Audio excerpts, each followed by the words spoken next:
थंडीच्या या दिवसामध्ये आपल्याला छान अशी मोठी वांगी बाजारात दिसली की आपल्याला पटकन भरीत आठवतं. अशी मी सुद्धा आता बाजारातून छान मोठी वांगी आणलेली आहेत. आता ही वांगी आपण करत असताना याला सर्वात आधी बघा असे सुरीने आपल्याला टोचे द्यायचे आहेत आणि वरून त्याला तेल लावून घ्यायचं आहे. बऱ्याचदा काय होतं, आपण अशी वांगी निवडताना कडक वांगी निवडतो, तर त्याचं ते भरीत एवढं चांगलं लागत नाही खायला. भरीताला म्हणजे वांगी जे आपण तेल लावून घेतलेलं आहे ते जाळीवर मी भाजून घेणार आहे. तर आता झणझणीत भरीत खायची एक वेगळीच मजा असते. खेडेगावात तर छान चुलीमध्ये हे भरीत तयार केलं जातं, पण आता शहरात ते शक्य नाही आहे. तर आपण गॅसवरच भाजून घेऊया. 2 हिरव्या मिरच्यासुद्धा मी कट करून घेतलेल्या आहेत आणि एक मोठा कांदा छान उभा असा कापून घेतलेला आहे.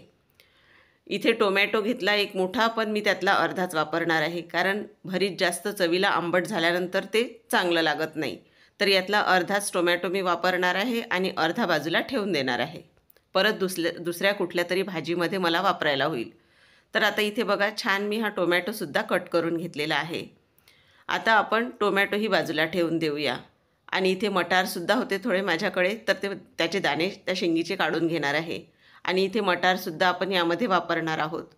मटार भरितामध्ये खूप छान लागतात. अधूनमधून वांगेसुद्धा चेक करत राहायचे, तर वांगे मी पलटवून घेतलेले आहेत. 7 ते 8 लसूण पाकळ्या आणि आल्याचा एक तुकडा घेतलेला आहे. छान खलबत्त्यामध्ये मी ठेचून घेणार आहे आणि थोडी कोथिंबीरसुद्धा कट करून घेतलेली आहे. आता आपली भरिताची सर्व तयारी झालेली आहे आणि वांगेसुद्धा भाजून झालेले आहेत. तर ते एका ताटामध्ये मी काढून घेते आणि थोडे थंड झाल्यानंतर याची साल काढून घेणार आहे. आता याची साल आपण काढून घेतल्यानंतर खेडेगावात आजही हे जे वांगी तयार करतो आपण साल काढून, ते खलबत्त्यामध्ये छान ठेचून घेतल्या जातात. म्हणजे त्याचं भरीत एक खायला खूप छान लागतं. तर आता इथे बघा ही साल काढून झाल्यानंतर आपण हे सुरीने चेकसुद्धा करून घेणार आहोत, कारण बऱ्याचदा वांगी आतूनसुद्धा किडकी असतात, तर तेहीसुद्धा आपल्याला चेक करायचं आहे. तर आता ही वांगी आपण पूर्ण चेक केल्यानंतर मी सुद्धा इथे खलबत्त्यामध्ये हे वांगे असे छान कुटून म्हणजे ठेचून घेणार आहे. त्याने एकसारखे आपले हे वांगे तयार होतात. मी केल्यानंतर तुम्हाला ते दाखवणारच आहे. तर आता इथे तेल टाकून घेतलेलं आहे भांड्यामध्ये. आता लसूण आलं आपण ठेचून घेऊ जाडसर छान.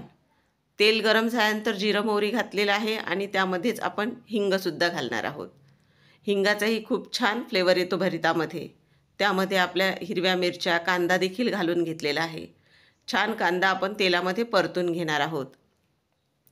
झणझणीत हे भरीत खेडेगावात आजही म्हणजे भरीत मक्याच्या भाकरीसोबत किंवा बाजरीच्या भाकरीसोबत खाल्लं जातं.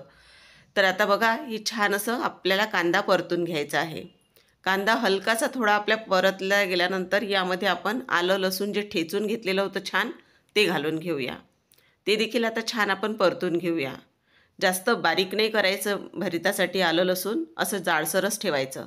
यामध्ये मटार टोमॅटोसुद्धा घालून घेतलेला आहे आणि तोही आपण छान असा शिजवून घेणार आहोत टोमॅटो. तर आता यावर कसं झाकण ठेवून 5 मिनिटाची वाफ काढून घेऊ. तर आता 5 मिनिटाची वाफ काढल्यानंतर बघू शकता हा टोमॅटो आपला शिजलेला आहे आणि थोडा असा दाबून घ्यायचा हा चमच्याने टोमॅटो, म्हणजे कसा एकसारखा लागतो तो सगळीकडे.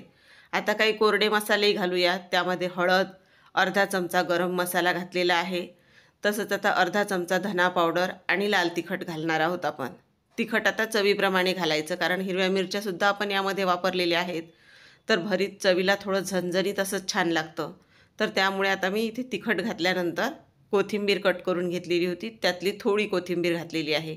नंतर आपण थोडी घालणार आहोत. बघा कसा टोमॅटो एकसारखा सगळीकडे असा छान शिजला गेलेला आहे. वरून थोडी कसुरी मेथी घातलेली आहे. कसुरी मेथीऐवजी थोडी हिरवी मेथी कट करून तुम्ही यामध्ये घालू शकता. तिन्ही छान असं भरीत चवीला लागतं. आता आपण बघा हे भरीत मी ठेचून घेतलेलं आहे. बघा किती छान दिसत आहे हे भरीत. आता वरून चवीप्रमाणे यामध्ये मीठ घालायचं आणि बारीक कट केलेली कोथिंबीर थोडी. आता हे पूर्ण एकसारखं छान असं मिक्स करून घ्यायचं आहे आपल्याला, म्हणजे सगळीकडे एकसारखे आपले कोरडे मसाले लागतील. तर अशा प्रकारे बघू शकता आपली ही पूर्ण म्हणजे भरीत जे आहे ते तयार झालेलं आहे.